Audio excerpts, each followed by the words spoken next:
varias décadas, en la vieja ciudad de Guadalajara, una sucesión de extrañas muertes comenzaron a alarmar a los pobladores, pues este tipo de cosas no sucedían ahí, y fue que en un de repente sucedieron. En un principio fueron animales callejeros que vagaban sin rumbo por las noches. Posteriormente fueron humanos.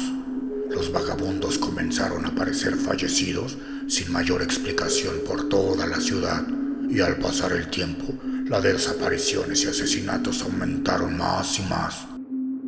La ciudad se sumergió en una ola de terror descontrolada e increíble. Nadie quería salir de su hogar después de la caída del sol. Todos apresuraban el paso después de sus actividades para que la noche no llegara mientras ellos andaban por las calles obscuras. Las familias dejaron de visitarse por miedo a ser la siguiente presa, pero el rumor comenzó poco a poco. Nadie lo quería creer, pero se comenzó a decir que se trataba de la supuesta llegada de un vampiro. Nadie quería hacer caso a esto.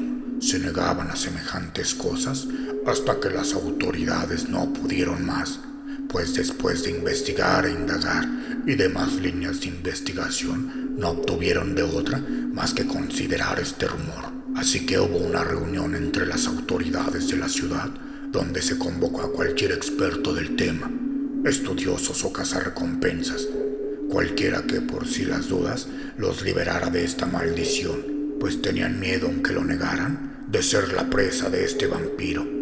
Así que prefirieron dejárselo a quien quisiera ser el voluntario de esta experiencia. Entonces se presentaron varios candidatos, pero la mayoría solo simples aficionados estafadores o gente sin experiencia. Así que no había mucha esperanza y los extraños asesinatos seguían su curso. Después de tiempo, finalmente, al cabo de varios días, un hombre se presentó ante ellos. Al parecer, era la persona indicada. Este hombre les indicó dos opciones útiles para hacer salir al supuesto vampiro de su escondite. La primera era quemar el lugar donde se suponía moraba. Aunque la noche no hubiera caído, la amenaza del fuego lo despertaría y se vería acorralado. Por un lado, los pobladores enardecidos esperando cobrar venganza, y por el otro lado, la luz solar. Solo existía un problema. Nadie sabía dónde estaba escondido el supuesto vampiro. Pero entonces surgió la segunda vía, que fue esperar a que apareciera de nuevo. Es así que esperaron día tras día y con paciencia la llegada de este horripilante ser. Y así, una tarde al caer el sol, mientras las sombras se apoderaban de las calles y los habitantes poco a poco se encerraban en sus casas, el cazador ha visto por ahí a un hombre moviéndose con lentitud por las solitarias calles, pero un grupo de pobladores a la espera estaban preparados y salieron armados con estacas y cruces, agua bendita y todo lo indicado por el hombre que los guiaba. Era él, y rodeado el supuesto vampiro desesperado y hambriento de sangre, intentó atacarlos. Uno a uno consiguió herir a varios de ellos, pues se dice que tenía una brutal fuerza, pero en un momento dado, mientras atacaba a uno, otro por la espalda le enterró un trinche, otro más un pedazo de madera lo golpeó brutalmente en la cabeza, y varios más no perdieron el momento para atacarlo simultáneamente. Es así que la fuerza del número de hombres lo derrotó. Lo capturaron y lo amordazaron para que no atacara más con los tremendos colmillos que lucía para asesinar. Y finalmente amarrado de pies y cabeza, y mientras decidían qué tenían que hacer con él, el cazador de vampiros fue determinante al decir que no se debía dejar vivir al vampiro y había que destruirlo, o eventualmente recuperaría su fuerza y cobraría venganza. Así que lo llevaron al centro del poblado, en medio de la iracunda turba de pobladores armados, con antorchas, trinches y todo tipo de armas.